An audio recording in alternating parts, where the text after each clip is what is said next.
D B ಚಂದ್ರೇಗೌಡರು ಅವ್ರು actually ನಮ್ಮ ತಾಯಿಯ ರಾಜಕೀಯ ಗುರುಗಳು.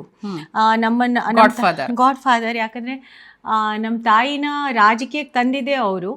ನಮ್ಮ ತಾಯಿ ಓದ್ ಮುಗಿಸಿ ಇಲ್ಲಿ ವಾಪಸ್ ಬಂದಾಗ ಅವರು ಸಬ್ ರಿಜಿಸ್ಟ್ರಾರ್ ಆಗಿ ಕೆಲಸ ಮಾಡ್ತಾ ಇದ್ರು ಚಿಕ್ಕಮಂಗ್ಳೂರಲ್ಲಿ. ಓಕೆ.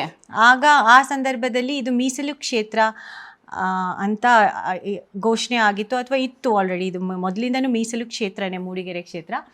ಆ ಟೈಮಲ್ಲಿ ಅವರಿಗೆ ಓದಿದ್ದ ಒಂದು ಮಹಿಳೆನ ಹುಡುಕ್ತಾ ಇದ್ರು. ಆಗ ನಮ್ಮ ತಾಯಿ ಸೂಕ್ತ ಅಭ್ಯರ್ಥಿ ಅಂತ. ಅವರು ಕೂಡ ದಾರದಳ್ಳಿಯವರು, ಮಗ್ಗಲ್ಮಕ್ಕಿ ದಾರದಳ್ಳಿ ಅಕ್ಕಪಕ್ಕ ಹಳ್ಳಿಗಳು.